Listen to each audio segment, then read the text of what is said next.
আচ্ছা, আমি ছোট্ট একটা কথা শেয়ার করতে আসলাম। মানে এই যে আমাদের ঈশানী, মানে ফাঁসানি, সবাই ফাঁসানিই বলে। কেউ ঈশানী বলে, কেউ ফাঁসানি বলে। আমি ওকে ফাঁসানিই বলছি। তো আমি অনেক দিন ওদেরকে নিয়ে ভিডিও করিনি বা করার প্রয়োজনও মনে করছিলাম না। কিন্তু আজকে একটা লাইভ দেখে না বলে আর পারছি না। তো এতটা নীচ, এতটা ছোট লোক যে মানুষ হতে পারে, সত্যি সত্যি কথা বলতে ধারণা মানে ছিল না। সত্যি ধারণা ছিল না যে এতটা নীচ হতে পারে মানুষ। হ্যাঁ, প্রথমত নিজে বিয়ে করলো, 1 মাসও সংসার করতে পারলো না, চলে এলো। তখন ওরা খুব খারাপ ছিল, লিখিত পরিত করে দিয়েই সে ছেড়ে চলে এলো। তখন তারা খুব খারাপ ছিল। তখন তারা খুবই খারাপ ছিল, চলে এসছে। তারপরে ছেলেটি যখন আবার বিয়ে করলো, সেখানে সে ফিরে গেল। ছেলেটা যখন আবার বিয়ে করলো, বিয়ে করার পর তাদের মধ্যে স্বামী স্ত্রীর অশান্তি, দুজনে একটু আলাদা হয়েছে, ব্যাস। তার মাঝখানে আবারও ঢুকলো। দিনের পর দিন প্রমোশন বলে বলে রাতের পর রাত বাইরে ঘুরেছে, হোটেলে থেকেছে, পুরো ওয়াইটি দেখেছে এদের নোংরামি, এদের ফ্যামিলির নোংরামি পুরো ওয়াইটি দেখেছে। হ্যাঁ, আজকে লাইভে বসে বসে শয়তান, মানে একে কি শয়তান বলবো না কি বলবো, মানে ভাষা খুঁজে পাচ্ছি না। যে এদের শিক্ষা, এর বাবা মা কী শিক্ষা দিয়ে মানুষ করেছে মেয়েটাকে। হ্যাঁ, পুরো জীবন নিজের হাতে নিজের জীবন নষ্ট করে ফেলছে। পড়াশোনা শিখেছে, শিক্ষিত মেয়ে, চাকরি বাকরি করে খা, কোনো ছোটোখাটো জব করে খা, ইউটিউব পাশাপাশি রাখ, নিজের পায়ে দাঁড়া, তা নয়। আজকে এত কিছু ঝামেলা হওয়ার পরে আজকে লাইভে বসে বলছে যে ও আমার বর, আমি তো আমার বরের সাথে থেকেছি। মানে যখন আমাদের ঝিমি ছিল না, তখন যে ও যে নিতমের সাথে যে ছিল, সেটাই এখন আজকে বলছে যে আমি আমার বরের সাথে ছিলাম। তুই কি হিসাবে তুই তাকে বর দাবি করছিস? তোর লজ্জা করে না রে? হ্যাঁ, এত নিচে নেমে গেছিস। একটা মেয়ে সেখানে সংসার করছে, আজকে ডেটে তুই এসে বর দাবি করছিস?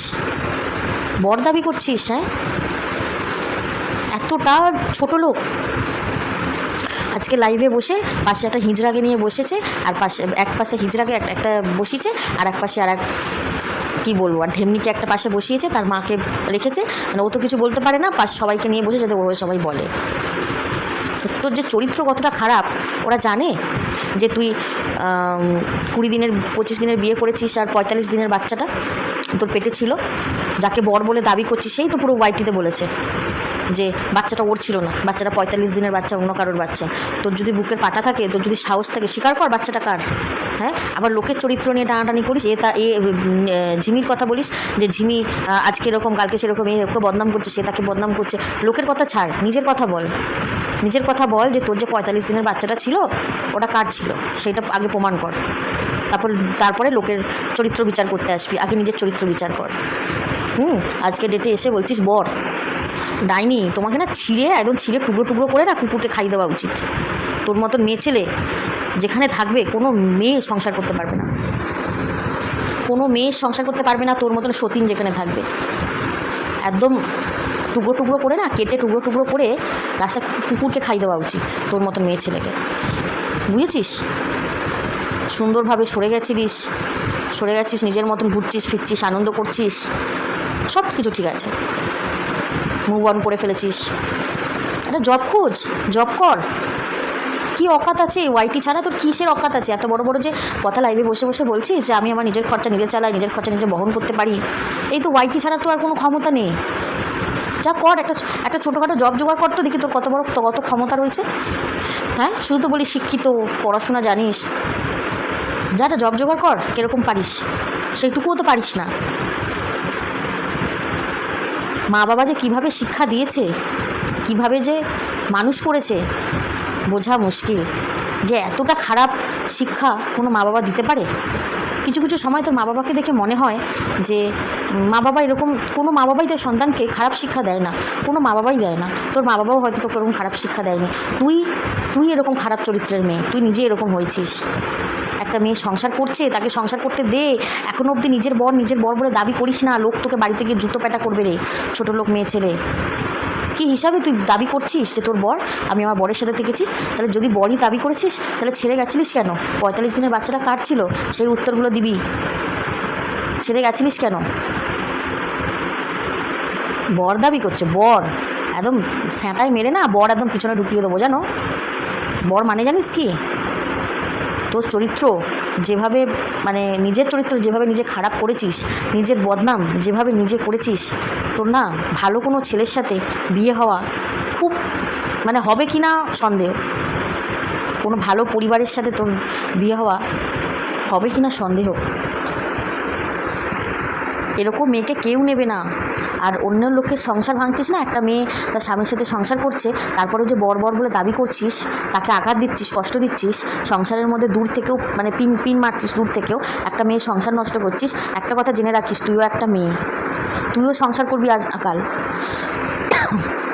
তুইও সংসার করবি।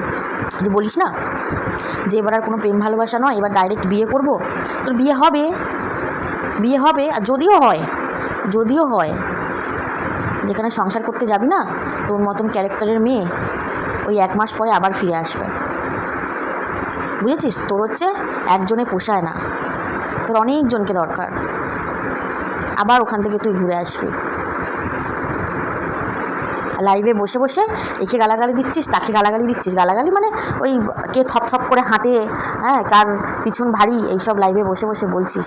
তুই কোথায় থপ করে বেরিয়েছিস এতদিন? 11 মাস তুই তো থপ হোটেলে করে বেরিয়েছিস, প্রমোশনের নাম করে প্রমোশন করে তো তুইও থপ করেছিস অনেক। কই সেগুলো তো বলিস নি। প্রমাণ দিতে পারবি যে প্রমোশনগুলো গেছিলিস, সেখানে তুই সেপারেট আলাদা রুমে ছিলিস, তুই নিতমের সাথে থাকিস নি? প্রমাণ দিতে পারবি? সব তো প্রমাণ দিতে বসেছিস, এই করেছি সেই করেছি, তুই সতী সেটার প্রমাণ দিচ্ছিস এতগুলো দিন ধরে, মানে বলে যাচ্ছিস মুখে যে তুই সতী, তুই কিচ্ছু করিস নি।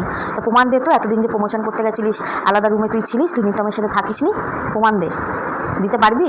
তুই যদি সত্যি সৎ হতিস, তুই এই প্রমাণগুলো দিতে পারতিস, তুই দিতে পারিস নি, আর পারবিও না, কারণ তুই ছিলিস, বেড শেয়ার করেছিস নিতমের সাথে দিনের পর দিন। কত বড় অন্যায় করেছিস, অন্যের সংসারে তুই ঢুকেছিস, একটা মানুষের সংসার ভেঙে দিচ্ছিস তুই। হ্যাঁ, তুই কোনো দিন বিয়ে করলেও সুখী থাকবি? কোনো দিন সুখী থাকবি না। তুই অন্য একটা মেয়ের চোখের জল ফেলছিস, তোরও সংসার কোনো দিন সুখের হবে না, ঠিক আছে? কোনো দিন তুই সুখী হতে পারবি না। আর আজকে লাইভে বসে বসে বলছিস এ থপ করে হাঁটছে, সে ওরকম করছে, সেরকম। তোর কি? কে মোটা কে রোগা, কে থপ করে হাঁটছে, তোর কি? তোর তো সামনে সব ঝুলে গেছে, নিতম সব ঝুলিয়ে দিচ্ছে। এখনও বিয়ে করিসনি, এখনও মানে 1 মাস সংসার করে এসেছিস, তারপরে এখনও বিয়ে করিসনি। ভবিষ্যতে হয়তো যদি কাউকে বিয়ে করতে যাবি, সে দেখবে বউয়ের ঝুলে গেছে সামনে, কি না এক্স যে হাজব্যান্ড ছিল সব ঝুলিয়ে দিয়েছে। তোকে যদি কেউ বলে, তোকে তো বলে, তোর কমেন্ট বক্স তো দেখছি সব নোংরা ভাষা, এত নোংরা ভাষা তোকে দেয়, তাও তোর শিক্ষা হয় না। তুই নারী জাতির কলঙ্ক, সব থেকে বড় কলঙ্ক তুই নারী জাতি। তোর শিক্ষা হয় না, তোকে নোংরা ভাষায় এত গালাগালি করে কমেন্ট করছে সবাই। হ্যাঁ, কত হাইট করবি? ওই যে পাশে যে হিজড়াটা বসে বলছিল না, তো খারাপ কমেন্টগুলো হাইট করে দে। কত হাইট করবি?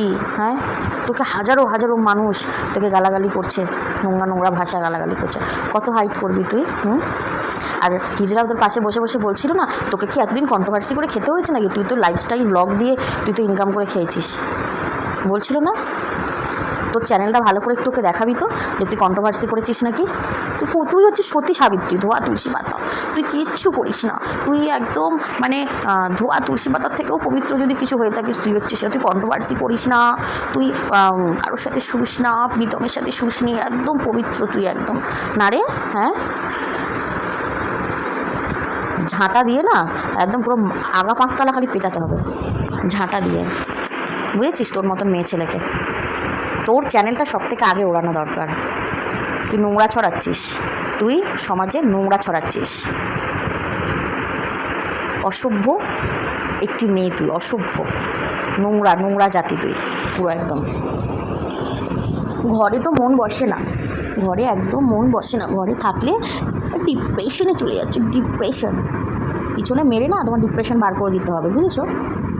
ডিপ্রেশনে চলে যাচ্ছে, আজকে এর বাড়ি কালকে তার বাড়ি, লোকের বাড়ি ঘুরেই তোকে থাকতে হবে, আর লোকের বাড়ি ঘুরেই তোকে খেতে হবে। তুই ভিখারির মতন হয়ে গেছিস, বুঝেছিস? দেখ তোর ভিউ কোথায় পড়েছে, দেখেছিস? এই যে রিলস ছাড়ছিস, ভিডিও দিচ্ছিস, দেখ কোথায় ভিউ ছিল আর কোথায় ভিউ পড়েছে। আরও তোর ভিউ পড়বে, ওই যে মানে বড় যে পাতেলাগুলো ঝাড়ছিস, আরও তোর ভিউ পড়বে। হ্যাঁ, বেশি বাড়াবাড়ি কম কর, ঠ্যাং দুটো চিড়ে না মাঝখানে লঙ্কার গুঁড়ো দিয়ে দিতে হবে একদম। অসভ্য মেয়ে ছেলে একটা।